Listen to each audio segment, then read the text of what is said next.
to Jets TV. Please comment, rate, subscribe, guys. Comment, rate, subscribe, like the videos. Also share the videos, man. I want to thank everyone that does watch and share my videos.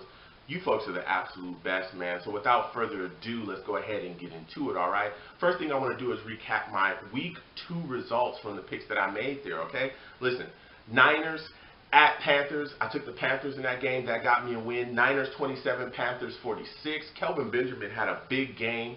It was enough said. They just did enough in that game to absolutely take over. And Kelvin Benjamin is a beast.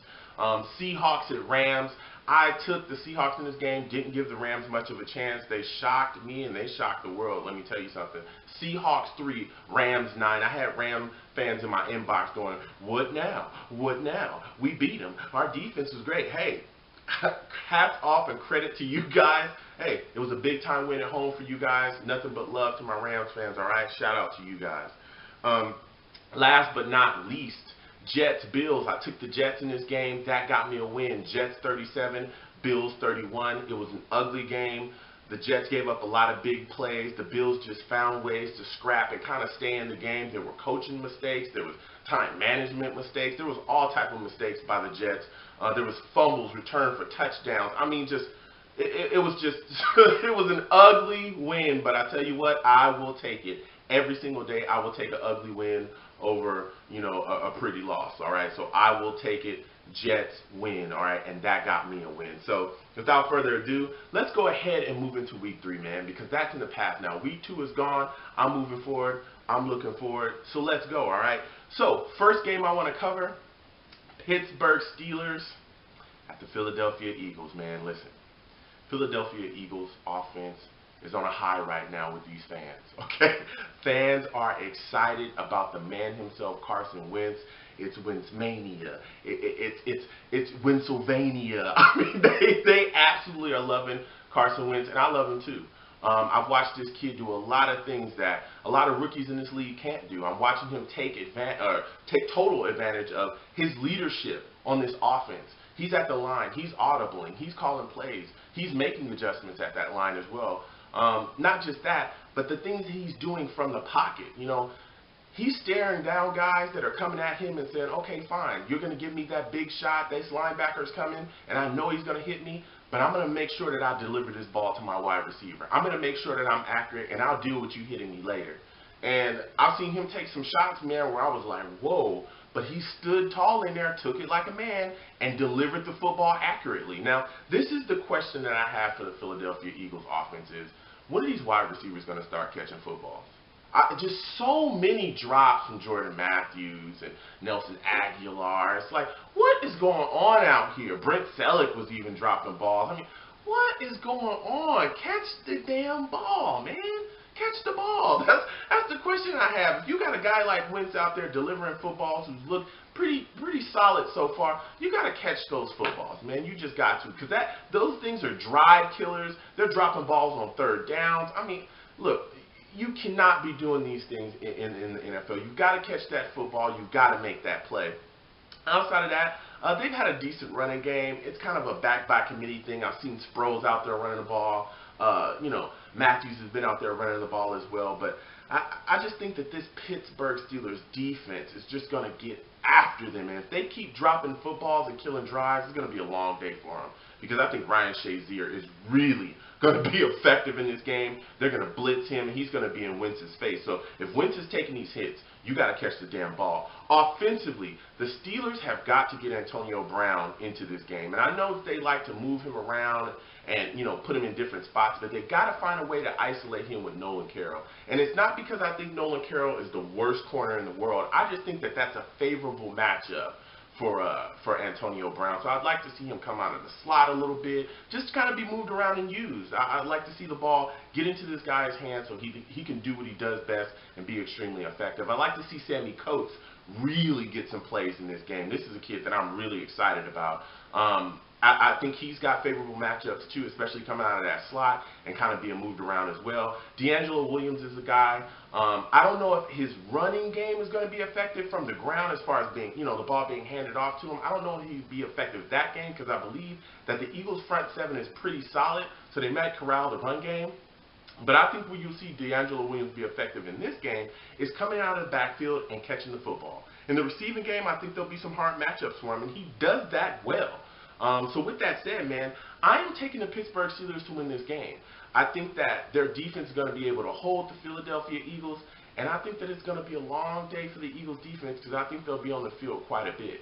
As I said, I'm really looking to see Antonio Brown really explode this game, especially as a punt returner. That's something that I think a lot of people don't talk about that's part of his game, because he's such a great wide receiver. A lot of people kind of lose sight that he is a big factor in special teams as well. So, yet again, I am taking the Pittsburgh Steelers to win that game. Next game I want to talk about, Chicago Bears at the Dallas Cowboys. Listen, I got Bears fans in my inbox left and right saying, Joe, man, we are trash. And I'm here to tell you, yeah, you are. I'm not gonna pull no punches. I mean, Jay Cutler's hurt. He's got a hand injury, but even before that hand injury, he wasn't playing very well. They're pretty banged up on offense too, as far as some of their stars. Alshon Jeffrey has, yet again another injury. This time it's a knee injury. He didn't even practice a couple of days ago, so it's looking they're already banged up, and it's early in the season, and I don't know how healthy Alshon Jeffrey is, but, it's just going to make other guys on this offense step up. Miller, their tight end, has got to step up. He's got to start becoming more in this offense. We've got to start seeing more balls go his way. He's got to start winning his matchups more. I'm also looking to see White, the wide receiver on the other side, really get some catches too. He's a solid wide receiver, but with Alshon Jeffrey, I don't believe he's 100%. So with that, I want to see more snaps and more things go his way. And if Cutler doesn't end up starting, which I have a hard time believing that he will start with that injury, you're looking at Hoyer starting. And Hoyer, listen, he is what he is. He's not some big arm quarterback that's going to come out and just, he's not going to Brett Favre you and just throw footballs around. But he's going to be a solid guy. He's a competent backup.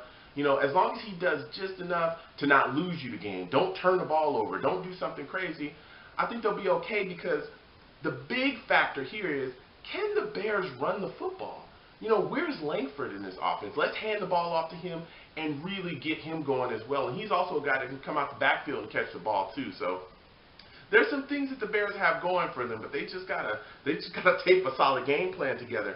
But as far as the Cowboys, man, listen, this Cowboys offense, Dak Prescott, how impressive has he been this season so far? I mean, this kid has come out and shown poise. He's got it. He's got the arm. He's mobile. He's finding targets out there. He's competent. He absolutely is efficient. If you look at a lot of his numbers, dude, he's throwing the ball very well out there. So I'm excited about him. Ezekiel Elliott is another guy I'm excited about. We all know this Cowboys offensive line is just built to destroy. And I think Ezekiel Elliott can be very effective in this game, because I do believe that the Bears defense, is going to be on the field quite a bit, because I believe their offense is going to struggle against the Cowboys defense. So this is a game where you want to see Ezekiel Elliott really put his stamp on the season so far, because Ezekiel's been solid. He's had some solid runs, but he hasn't had a game where you just go, man, this kid is ripping this team apart. And I think that this is the game. This is the game where Ezekiel Elliott, kind of finds more of his stride and really shows the NFL that when, these fat boys get these guys blocked up front and I get to that second level, I'm going to destroy these safeties and corners that are going to try to tackle me. I'm just going to bury them. And I think this is the game for Elliott. And also, as usual, they've got to get Dez Bryant involved, which I think he will. He'll find his matchups and he'll win them, and he'll catch footballs here. So with that said, man, I'm taking the Dallas Cowboys to win this game. I'm excited about the Dallas Cowboys. I thought when Tony Romo was done that their season was pretty much done, but Dak really stepped in and he showed us something. So I'm looking to see him mature going forward. So as I said, I am taking the Dallas Cowboys. Last but not least, my favorite game, your favorite game, our favorite game. The Jets game, guys, all right? Listen, New York Jets is Kansas City Chiefs. Listen, this is not an easy place to play in KC. They are loud. They are ruckus. These fans are on top of you. The Chiefs are a totally different team at home. It's like they don't even lose at home. I mean, they are beastly at home, man. Some of the keys to the game for the Chiefs is, the Jets secondary has let up a lot of big plays. They have, and nobody can deny that, especially, Revis. He hasn't been the Revis of old that we all remember. He's getting older in age. Father Time's undefeated. A lot of people are saying, hey, he's lost a step. So what a lot of teams are doing is they're putting these young, speedy wide receivers, Gilmore, A.J. Green's complete receiver against the Bengals, and he's giving up big plays because of it. And they have those guys with the Chiefs. A lot of people aren't talking about this one wide receiver. His name is Tyreek Hill. This kid is a burner. I mean, he is lightning fast. He's what I like to call stupid fast. I mean, he's gone. You give him one step and he is gone. And he's a guy that I'm terrified of because I believe that he'll be in the Chiefs' game plan, especially coming out of the slot. His type of speed is almost uncoverable. I mean, we got to find some way to bracket this kid and make sure that he is not catching footballs and running around back there because he's deadly. DeAnthony Thomas is also another guy that they have that's kind of in that same mode. A wide receiver that, he's a small, speedy guy that can get around, and if he catches the football and finds some space or finds a hole, he could be gone and he'll hurt you. They also have Jeremy Maclin as well, which I believe they'll feature quite a bit in this offense. He's a very sure-handed wide receiver. Another key to the game for them offensively to win is Travis Kelce.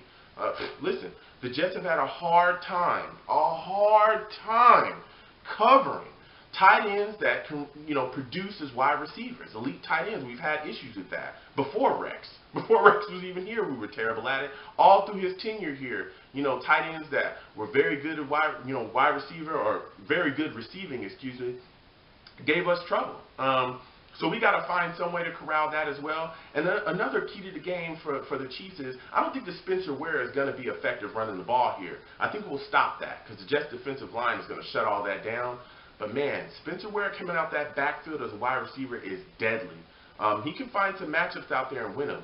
We've retooled our linebacking core here, but he can still test that, man. He can absolutely test that. And if you go back and watch the tape on Spencer Ware, when he becomes a wide receiver and he catches that football out the backfield, man, he turns right back into a running back. And he'll run over corners, he'll run over safeties, and he'll take it to the house, man. So those are kind of the keys to the game for the Chiefs offensively, Now, to kind of switch sides and to talk about the Jets, listen, our offense cannot start slow here. We cannot start slow. We can't start with the nonsense. We can't be turning the ball over left and right, because the Chiefs will take advantage of that because they're a good team. And good teams find ways, to win games if you keep turning the football over.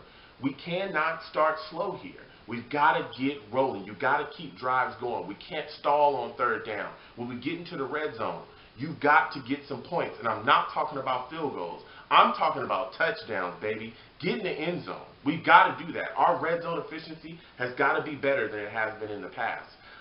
Quincy Enunwa is going to be big in this game. How healthy is Brandon Marshall? I think that's a big question.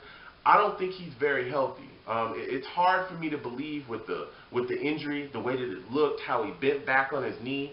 It's hard for me to believe that he's 100%. So Eric Decker is going to have to step up as well. He had a solid game against the Bills. He needs to continue that. This is a guy that I'm looking to get a lot of catches here. Matt Forte coming out that backfield as well is going to be a valued weapon here. Can our offensive line also get these pass rushers blocked? Because this Chiefs defense is deadly, man. They got guys that can get after you, all right? We've got to keep Fitz upright, okay? So those are kind of my keys to the game offensively. Defensively, the Jets cannot give up big plays, yo. We cannot give up big plays. Get Revis some help, okay? We also have to get after Alex Smith. We have to.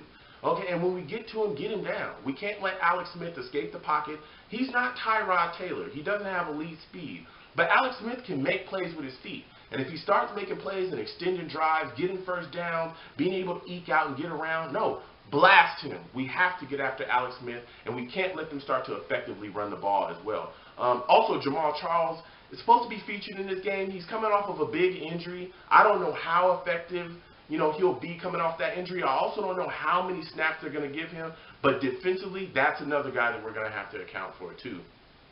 So with that said, man, it's tough for me to say. It's really tough for me to say, man, but, I'm unbiased here.